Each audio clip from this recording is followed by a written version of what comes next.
Halo, Assalamualaikum warahmatullahi wabarakatuh. Perkenalkan, nama saya Harlianti, saya dari kelas A dengan NPM 03011041. Di video ini saya akan membahas tentang beberapa materi untuk memenuhi salah satu tugas mata kuliah saya, yaitu evaluasi pembelajaran. Baik, ada dua alat yang bisa dijadikan sebagai alat evaluasi sehingga bisa digunakan untuk melihat kemajuan belajar yang telah dicapai oleh peserta didik dalam proses pembelajaran, yaitu teknik evaluasi tes dan teknik evaluasi non-tes. Nah, menurut Arifin 2012-24 menyatakan bahwa alat ukur dalam menilai perkembangan dan kemajuan belajar peserta didik apabila dilihat dari bentuknya. Teknik evaluasi tes dapat dibedakan menjadi dua macam, yaitu tes bentuk objektif dan tes bentuk esai. Nah, untuk tes objektif ini menurut Soekardi, dia mengatakan bahwa tes objektif adalah tes yang cara pemeriksaannya dapat dilakukan secara objektif, yang dilakukan dengan cara mencocokkan kunci jawaban dengan hasil jawaban testi. Hal ini memungkinkan testi untuk menjawab banyak pertanyaan dalam waktu yang relatif singkat. Nah, berdasarkan uraian di atas para ahli mengenai tes objektif, maka dapat dijelaskan bahwa tes objektif merupakan suatu tes yang pada umumnya sudah disediakan atau sudah diarahkan dengan menuntut kemampuan siswa dalam berpikir melalui bahasa tertulis. Tes objektif digunakan untuk mengukur kemampuan yang menurut proses mental yang tidak begitu tinggi. Seperti Arifin mengemukakan bahwa tes objektif terdiri dari beberapa. Yang pertama, tes objektif berbentuk soal jawaban singkat atau short answer dan melengkapi completion. Yang kedua, tes objektif bentuk soal benar atau salah atau true false or yes no. Yang ketiga, tes objektif bentuk soal menjodohkan atau matching. Yang keempat, tes objektif bentuk soal pilihan ganda atau multiple choice. Nah, adapun bentuk-bentuk tes, yang pertama, salah benar atau true false. Nah, untuk bentuk tes ini memiliki soal yang berupa statement. Statement tersebut dapat disusun sedemikian rupa, ada yang benar dan ada yang salah. Nah, untuk kelebihan tes salah dan benar yaitu soal ini baik untuk hasil-hasil di mana hanya ada dua alternatif jawaban. Kemudian tuntutan kurang ditekankan pada kemampuan baca. Kemudian yang ketiga, tidak begitu sulit menentukan jawaban pengecoh. Yang keempat, pembuatan soal relatif lebih mudah karena hanya mengarah pada dua option jawaban. Kemudian yang berikutnya, tidak perlu membuat jawaban pengecoh. Pun bentuk-bentuk tes, kelebihan dan kelemahannya. Yang pertama, salah benar atau true false. Nah, untuk bentuk tes benar salah memiliki soal yang berupa statement.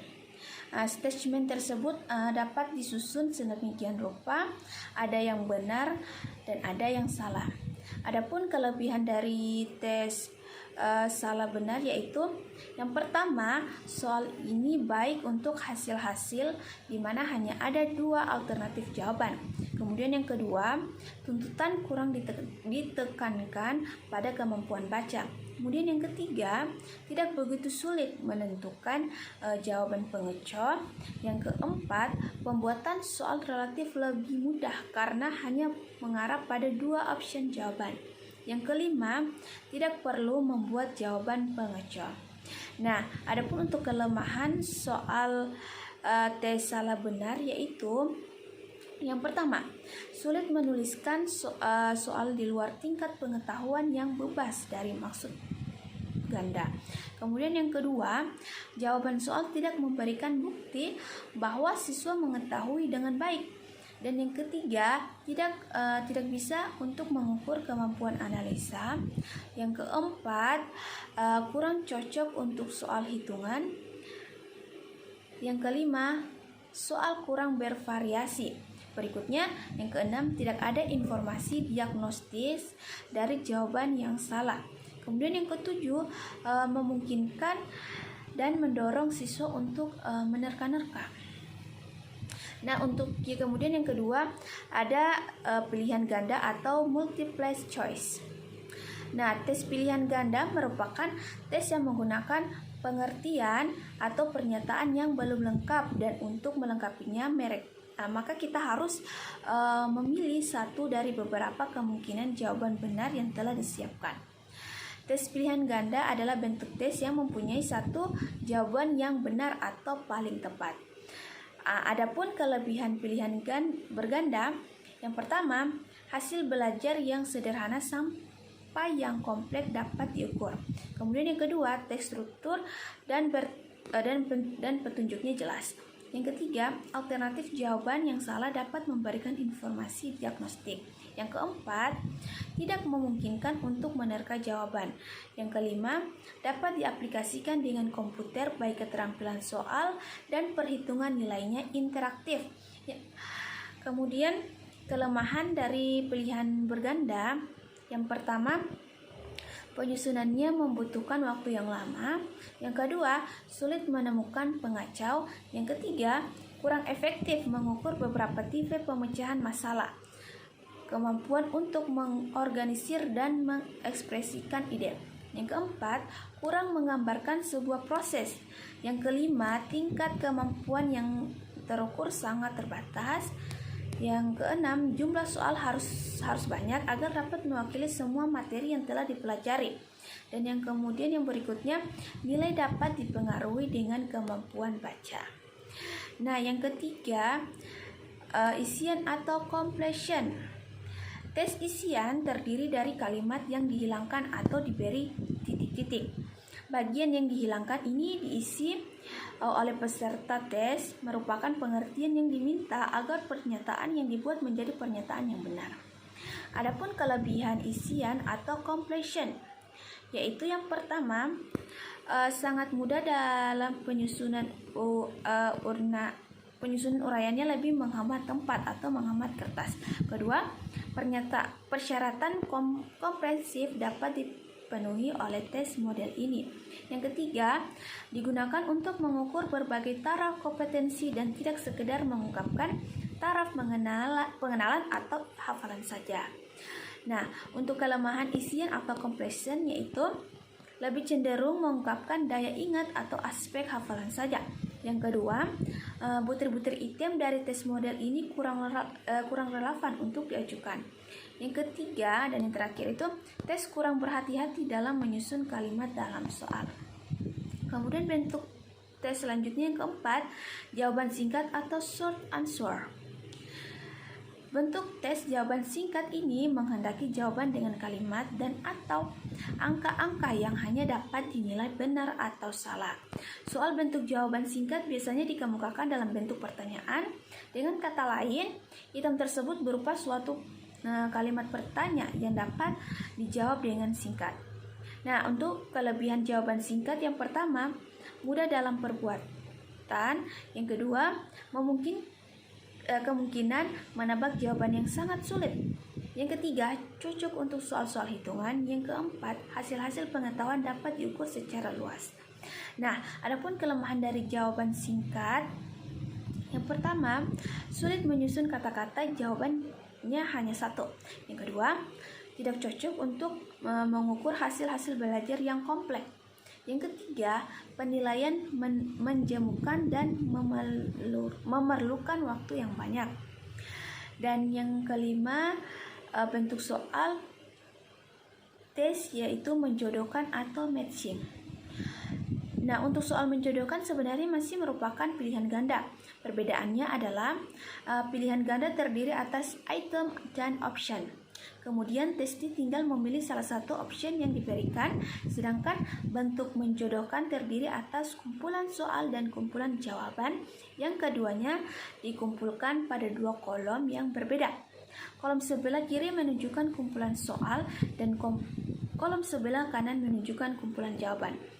Nah, untuk jumlah alternatif jawaban harus dibuat lebih banyak daripada soal. Adapun kelebihan menjodohkan yaitu yang pertama, suatu bentuk yang efisien diberikan di mana sekelompok respon sama menyesuaikan dalam rangkaian isi soal. Yang kedua, waktu membaca dan merespon relatif singkat. Yang ketiga, mudah untuk dibuat. Yang keempat, mudah dalam pengoreksiannya.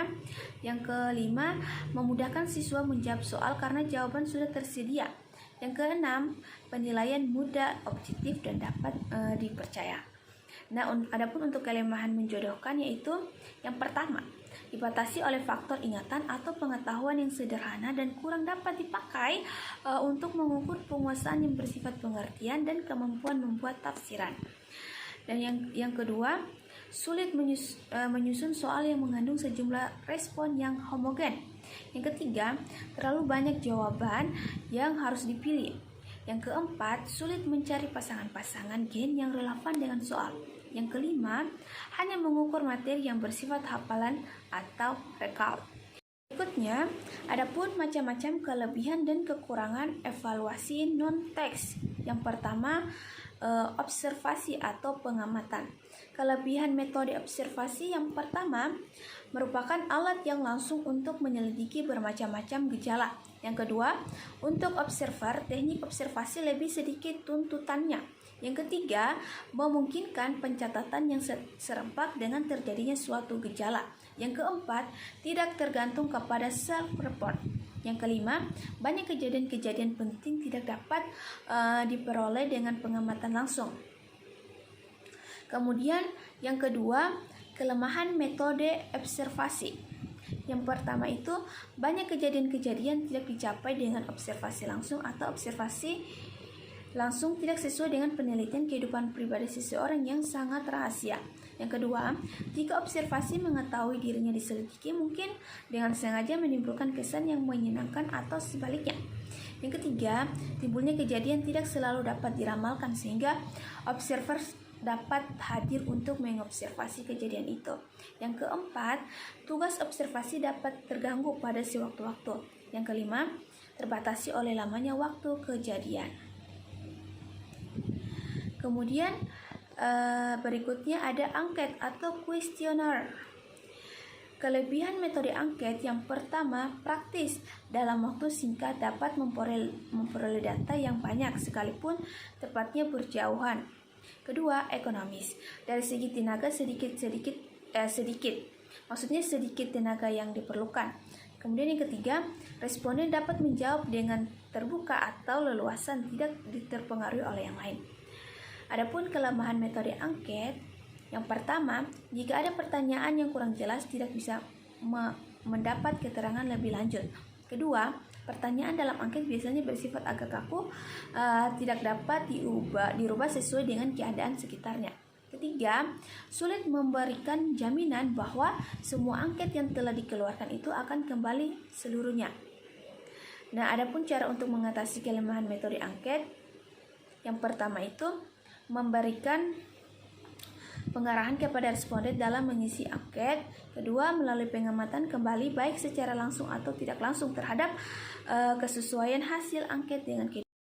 Baik, mungkin itu saja yang bisa saya sampaikan.